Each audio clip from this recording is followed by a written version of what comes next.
Thanks for relieving me of the need to give a trigger warning, Rich. All right, well, so greetings, friends, families, colleagues, students, alumni, members, and friends of the University of Dallas community. And thanks to the department for the honor of asking me to speak tonight. I also want to thank the university for hosting the event, and it's 42 years, is that right? I know we couldn't quite figure it out the other day, but since way before it was cool, we've been doing this. Okay, so we're gathered here to celebrate Constitution Day, commemorating September 17th, 1787, the day that the remaining delegates at the Philadelphia Convention signed the Constitution, which they'd spent the summer, hot Philadelphia summer without air conditioning, drafting, and then led to submitting it to the American people for ratification. And the signing of the Constitution forms a part of the larger drama of the American founding, when the country managed to secure, first, its independence, and second, its continued existence in liberty. And there was, of course, no guarantee that our newly independent and really quite dysfunctional country could actually survive, and survive as a free nation at that. And it often has seemed nothing short of a miracle that the calling for and the drafting of and the ratification of the Constitution were able to transpire peacefully and successfully without the country falling into disunion. But here we are. And yet, for all our admiration for the framers' achievement in 1787, it's worth our while to ask ourselves to what extent we Americans still live under the Constitution of 1787. And also, given the pervasive sense of dissatisfaction and even cynicism regarding our political system today, it's also worth asking to what extent we can trace our current problems back to the frame of government bequeathed to us by the Constitution. So how much is the Constitution to blame for our current problems?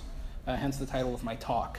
What does 2016 have to do with 1787? Can you hear me? Should I be speaking like that? Can you hear me? A little louder. Louder? Okay, I know sometimes I get quiet. Thinking is hard. Okay, so get that out of the way. So I'm going to do a few things. I'm going to present a simplified portrait of the original Constitution, and then I'm going to sort of compare and contrast it with how the government operates today in sort of a thumbnail sketch way, while calling attention to some of the kind of key moments in our political development, and then move on to the question of our situation today and to what extent the Constitution is responsible for it. So let's start in 1787, okay? This ought to be familiar to most of you, but it's a thing that's good to be reminded of.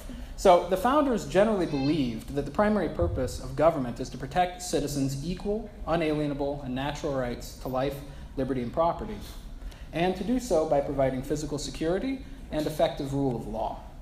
At the same time, governmental powers, to be legitimate, must be derived ultimately from the consent of the governed, since it is the people themselves who are the sovereign authority.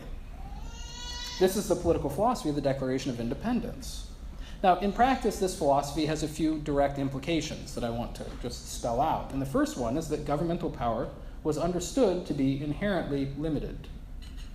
The governed lent authority to the government for specific purposes, not to solve every problem or direct every endeavor within society.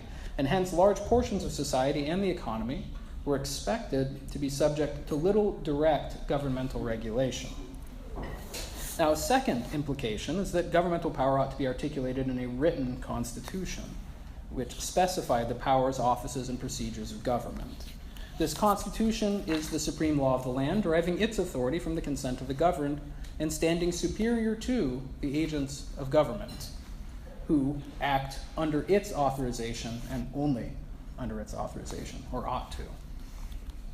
And the third implication of the principles of the founding is that to ensure an impartial rule of law, where the same rules are consistently applied to all citizens from the highest to lowest, where all enjoy the law's protection and none fall below it or are able to get around it, it was understood that the law-making and law-enforcing powers of government ought to be entrusted to different hands, hence the separation of powers, which is meant to ensure that the people enforcing the laws don't get to make it up as they go along, and that the people making the laws know that they too, and their friends and supporters, will be subject to the laws that they make.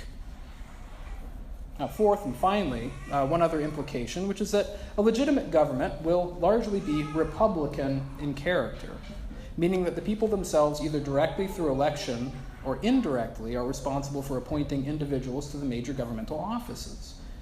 In particular, the legislature will be made up of representatives of the people, periodically accountable to them, and therefore responsive, if not slavishly so, to the concerns and interests of those they represent.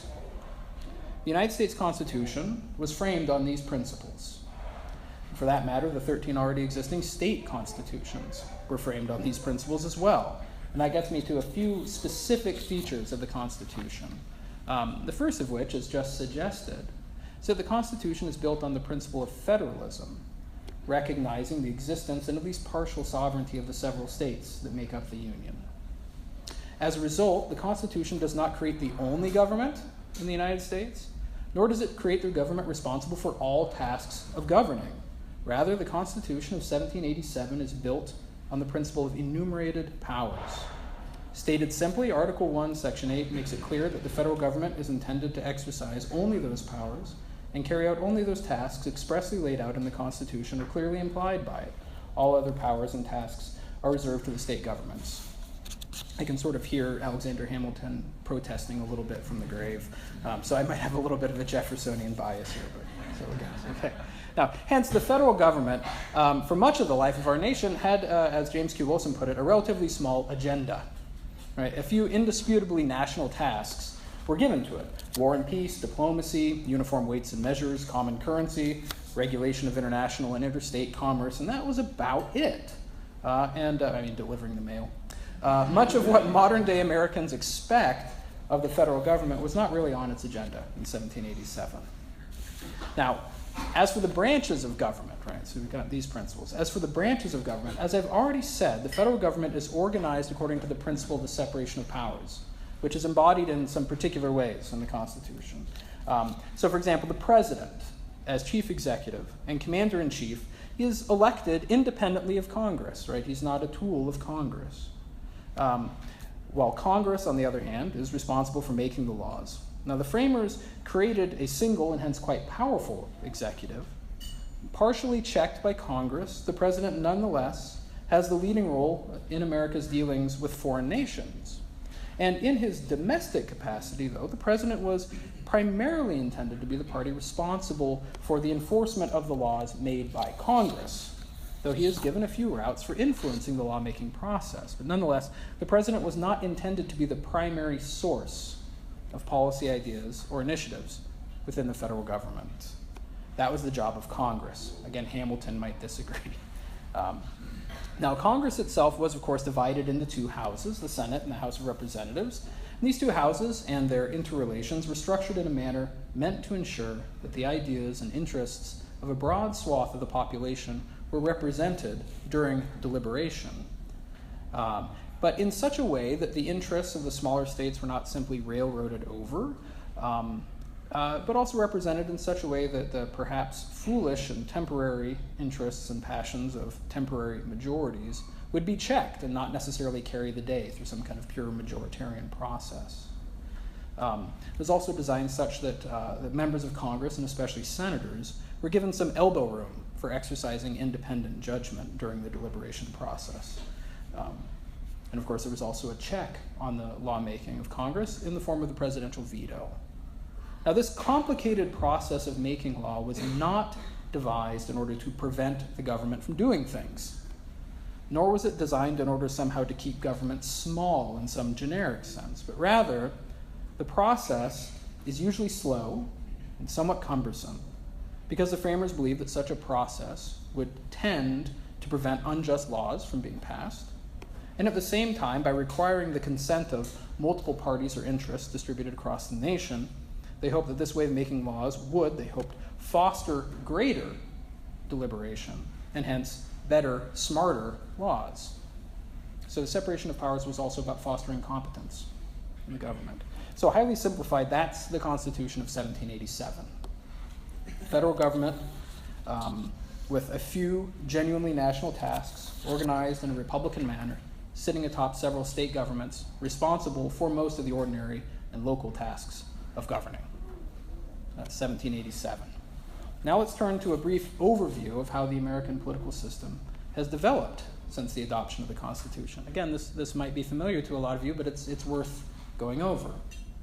So to what extent do we today still live under the the 1787 Constitution. What does 2016 have to do with 1787? And the answer in brief is not very much and quite a lot. So, when in doubt, make a distinction. Okay, so perhaps the greatest extra-constitutional development began shortly after the Constitution went into effect. And I'm referring, of course, to the development of political parties. As most everyone knows, the founders were not fans of political parties as they understood them. There was something inherently suspect about a group of people organizing together for the sole purpose of gaining political power over their fellow citizens. So far as I can tell, the framers envisioned members of Congress to be representatives of their particular constituencies and co-deliberators with their fellow representatives. But they didn't expect representatives or senators also to represent particular political parties or platforms.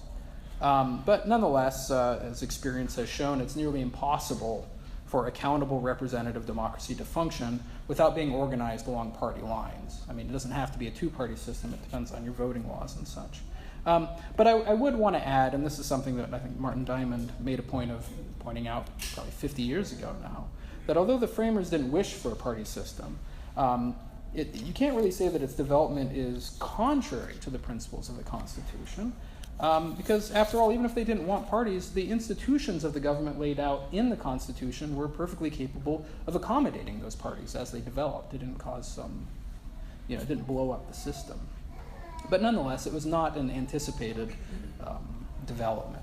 But beyond the advent of the party system, which of course is very important for today, and I'll get back to it at the end of the talk, the most significant constitutional developments really begin in the late 19th century and continue in the 20th centuries, when, for both principled and pragmatic reasons, progressive reformers in the late 19th century began to challenge the adequacy of the Constitution, at least its adequacy for governing a modern, industrialized nation. They believed that the Lockean philosophy of the Declaration, rooted in the notion of God-given unalienable natural rights, was both philosophically incorrect, false, and too narrowly individualistic. They saw it as creating a government that basically existed to serve the private property interests of those who already had property. They thought that these principles gave rise to the kind of laissez-faire government that in the popular imagination is now associated with the Gilded Age, right, of the robber barons, when a largely unregulated economy gave rise to what Woodrow Wilson once described as the modern embodiment of tyranny. Large concentrations of private corporate wealth, in cahoots with corrupt political parties, wheeling and dealing with one another for each other's benefit, while leaving the broad population, most Americans, with less wealth, less independence, and less freedom. Now, the progressives, really beginning with Theodore Roosevelt, though the intellectual foundations were laid by Wilson, sought to empower the federal government to act positively and vigorously to reshape society and the economy in particular, in ways that would allow citizens greater security, greater ability to develop their individual and social potentialities. That sounds kind of vague, but that's because oftentimes they were vague about what they were after. And there were three basic prongs to the kind of progressive reform strategy. First was, since the separation of powers allowed for, as they saw it, parochial and unjust interests to hijack legislation while blurring lines of accountability, progressives sought to empower the president as the popular leader of the nation, responsible for most policy initiative, rallying public opinion behind particular programs, and being held accountable by them for the success or failure of the government. So really focus on the president. Second, the goal was to make policy more coherent, and to do so by professionalizing the federal bureaucracy, no more spoils system, and render it as independent as possible from the meddling hands of self-serving politicians and special interests. And finally, progressives sought to weaken the power of political parties, and especially political party bosses, through mechanisms such as primary elections. Perhaps you've heard of those? They seem to go on all the time nowadays. Okay, so this vision of government was furthered, this progressive vision was furthered throughout the 20th century, both during the time of FDR's New Deal, Franklin Delano Roosevelt's New Deal in the 30s, and Lyndon Baines Johnson's Great Society in the 60s. Under FDR, the federal government, for the first time, became a genuine federal welfare state, right? Extensively regulating areas of the economy and providing material security for various classes of citizens, something that did not really exist before then at the federal level. And Johnson expanded the New Deal agenda. For example, he's the one that added health care to the welfare state. There wasn't federally funded health care of any kind until the Great Society, at least not for people who weren't veterans. And also expanded the tasks of the federal government to include more extensive attempts to root out discrimination in various kinds throughout society. And also, they created a number of federal programs that in one way or another were held to contribute to the general quality of life of the American people. You really see this in the Great Society speech. Americans are suffering from a lack of meaning in their lives and from an ugly and consumeristic society. And so we need to develop programs to make participation in community more meaningful and so on. So where you get PBS, NPR, the National Endowment for the Humanities, National Endowment for the Arts, etc. So, and in conjunction with these policies, of course, came a proliferation of federal agencies. So a lot more bureaucracy. Now, the common denominators of these various reforms can be stated pretty succinctly. A federal government with a virtually unlimited policy agenda, and a transformation or deformation of the original separation of powers system. There is now almost no recognized social issue or problem that the government does not address in some way.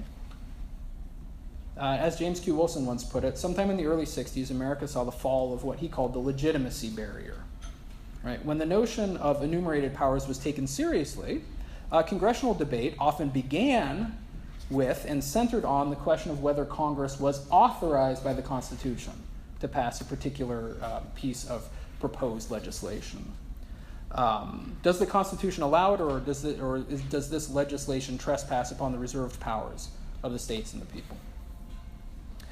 Since the time of the Great Society, however, congressional debate has focused almost entirely not on questions of legitimacy, but rather on questions of effectiveness or efficiency. So the question is not, are we allowed to do this, but rather, will it work? As I recall, when Nancy Pelosi was asked about whether the ACA's health insurance mandate was constitutional, her response was, "Are you serious?" That was her response to the is this even a question anymore? Okay, so alongside the nearly unlimited agenda of the federal government is, as I said, a transformation or a deformation of the original separation of powers.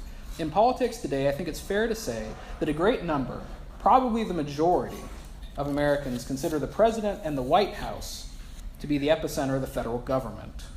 Presidential candidates certainly campaign that way. The president is seen as the leader of the nation, quite as the progressives hoped he would be, and as FDR proved was possible. And Congress, likewise, often passes on exercising its full law-making authority. It punts and instead legislates broad delegations of power to federal agencies within the executive branch, who then make the particular regulations to which citizens are subject. Although sometimes the agencies don't even do that. They just write dear colleague letters and the like, as maybe some of you have heard of. But the Constitution's vision of Congress as the leading branch in developing a limited federal policy agenda, with the president playing a largely ancillary role, has been thoroughly supplanted. So in one sense, were you to ask me what 2016 has to do with 1787, I would say not much. The Constitution of 1787 would seem to exist, according to this telling, largely in textbooks and history books, but not in the hearts and minds of citizens or in the halls of power. But in another sense, I would say that 2016 has quite a lot to do with 1787 in one particular but quite important sense. Namely, the operations of the federal government are still decisively structured by the separation of powers, however much they are under strain.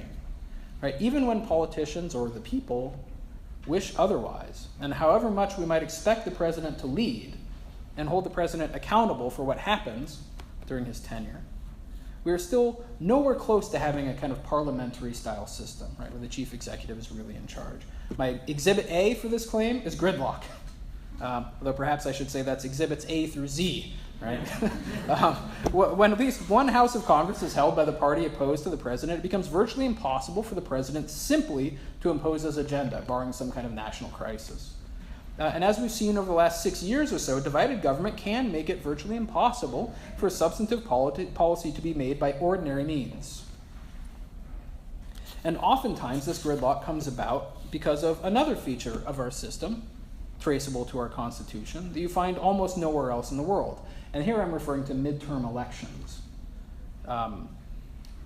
Because of midterm elections, because members of the House and a third of the Senate are elected every 2 years while the president serves for a 4-year term, it remains the case that even if a president's party controls Congress, say when he assumes office, he may lose that control quite shortly thereafter.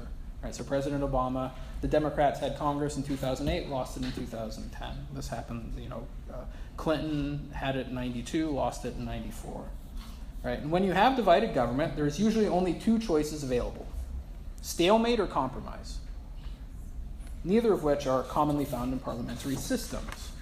Right, so the fact that the Constitution structures the legislative and executive branches the way they do is very important, because however much our Constitution has changed, it remains the case that the basic dynamics of our political system are decisively shaped by the fact that our legislative and executive powers are held by independent branches of government, independently elected by different constituencies. Right. So in that sense, we are still very much with 1787. And this gets me to the last part of my talk.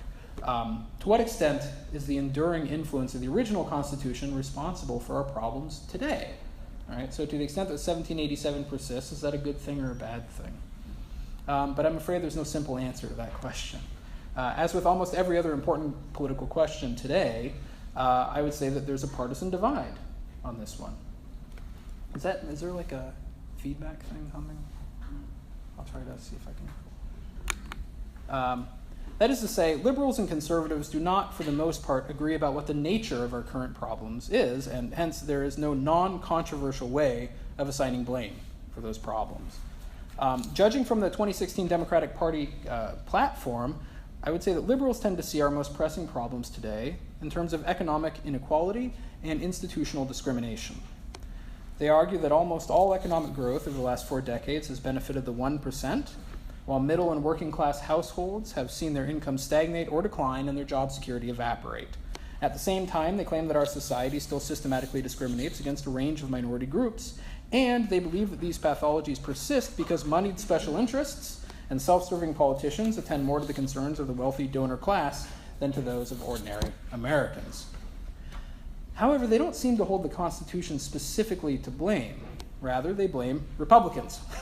And in a sense, however, they do seem to take after the older generation of progressives in their implicit dislike of the separation of powers, at least when Republicans hold at least one House of Congress or the White House. And in particular, many of them blame our current government's inability to tackle big problems on Republican obstructionism and unwillingness to compromise. Hence, Democrats have been largely uncritical of the ways that President Obama has stretched executive authority in order to pursue policy objectives in the absence of congressional legislation, something that's become increasingly common. One thinks, for example, of his attempt to fold many aspects of the unpassed DREAM Act into an executive order. And this shows an impatience with our fundamental constitutional structure. Republicans seem to see things differently. Republicans tend to see our current problems in terms of a bloated and incoherent federal government whose misguided policies are wrecking our economy while at the same time undermining the integrity of families and of civil society. Governmental regulations stifle opportunity and innovation even as they reward favored groups or lobbies. We can think of the Solyndra scandal. At the same time, however well motivated, the institution of the welfare state, especially since the declaration of war on poverty, has undermined the family. And all the while, the expansion of governmental programs and increasing reliance of civil society groups and of state and local governments on federal money has undermined the ability of civil society to pursue objectives outside the controlling hand of government. So, in a general sense, I think many Republicans would agree that these problems are aggravated by an out-of-touch elite more concerned about narrow, unrepresentative, and at times moneyed interests, though they are more likely to point the finger at liberal cultural institutions and wealthy foundations rather than at the Koch brothers or at Wall Street, although this campaign has mixed things up a little bit.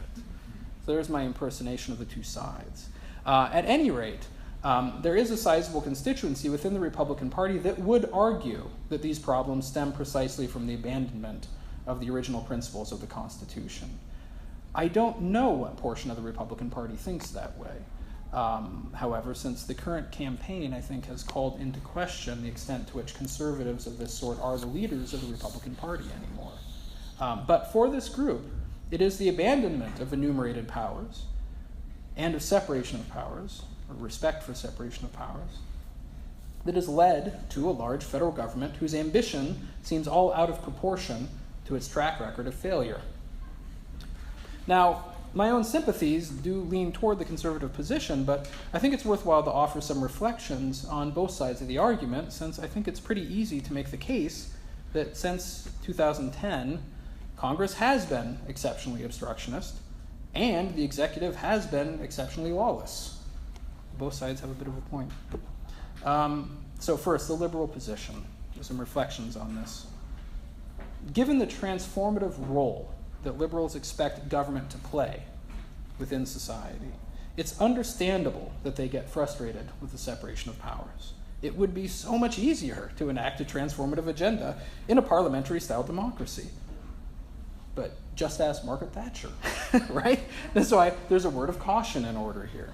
The impatience with gridlock, the spirit of "we can't wait," is the spirit of a party that is in power. And we surely all know that no party stays in power forever.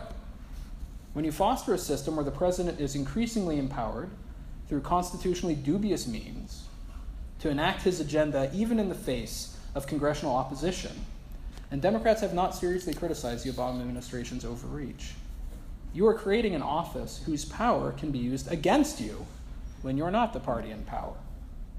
The behavior of the Democratic Party since 2010 has often struck me as remarkably short-sighted in their aggrandizement of an office that they are not perpetually guaranteed to hold. Now that there is at least some possibility that the next president will be named Trump, I imagine some Democrats are starting to have second thoughts about the kind of presidency that they have encouraged. Which is just a roundabout way of saying that when your party or cause is in the minority, the separation of powers system can be a real blessing. There's always the midterms to look forward to. Gridlock may be the price to pay for ensuring a more meaningful and enduring representation of minority interests, and much more meaningful representation than one can find in most parliamentary systems where the majority can have its way. Now, for some reflections on the conservative position and then my conclusion. I think the Republicans have been playing a dangerous game. The brinksmanship of the last 6 years or so has seemed on the whole to have been a tactical misstep with the general public. The debt ceiling showdown, for example, didn't lead many Americans who didn't already say, gosh, they have a point, we do need to do something about runaway spending. No, instead the Republicans looked like the unserious ones, right? Ready to jeopardize the full faith and credit of the United States in order to push their agenda. That's what the public opinion polls said most Americans saw in that showdown. Now, more generally, I think that the conservative Republicans find themselves in a kind of darned if you do, darned if you don't situation. On the one hand, they could compromise more, right? So go in the direction of compromise. And this might make them look less extremist. But it also means the perpetuation of a system that in their eyes is ultimately unsustainable and will do a great deal more damage to society along the way, right? So in other words, continual compromise merely kicks the can down the road. Now, perhaps a little less purity and a little more results are in order, right? But this doesn't seem to be the thinking of many members of the party, because in their eyes, the case for limited government needs to be pressed as forcefully as possible right now, for fear that the case will become impossible in the future. And they may be right. So I say this, but it's a gambit, some of this obstruction. But on the other hand, the obstructionist approach could be self-defeating, I think, in a more than tactical sense. Even if the gridlock since 2010 has to some degree managed to slow the growth of government a bit, it may have come at the cost of the Constitution. I say this because gridlock has certainly provided the justification for many of the Obama administration's expansions of executive authority through the use of executive orders and the like. I'm not blaming Republicans alone for this, of course. President Obama appears much less willing to compromise than, say, Bill Clinton was concerning his own agenda. He seems quite willing, with the support of his power, or of his party, to stretch and even break the law in order to achieve his policy goals. In the process, he's been chastened by the Supreme Court some of the time, and some of the time 9-0, right? So, I mean, even the liberals on the court said this is blatantly illegal. But this hasn't happened all the time. And surely the unwillingness of Congress to compromise in some measures has exacerbated this problem. So as a result, even if obstructionist tactics have somewhat curtailed the growth of government, it has contributed to the straining or even deforming of the separation of powers. And this gets me to my final reflection on the Constitution today.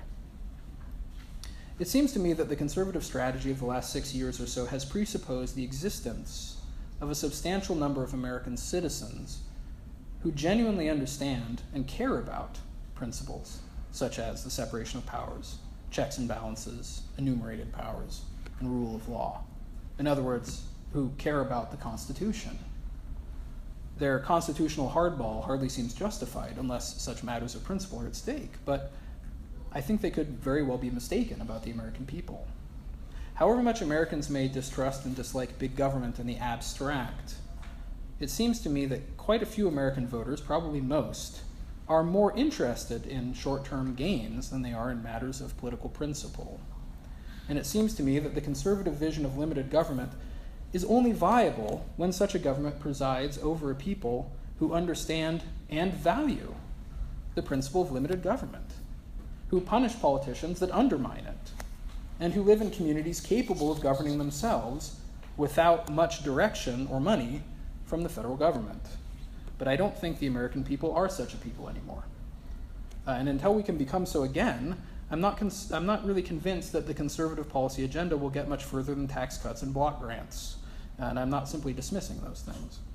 But as long as Americans expect the federal government to address every social and economic problem, and as long as they look to the president as the leader of the nation, whom they will largely hold responsible for whatever happens, whether he is responsible or not, I do not think it's possible for us to live under the Constitution of 1787. And that's why I think institutions such as the University of Dallas and events such as this are so important. Because here we are at least attempting the slow, hard work of reinfusing our culture with principles worthy of the founding. And may we always continue to do so. Thank you very much.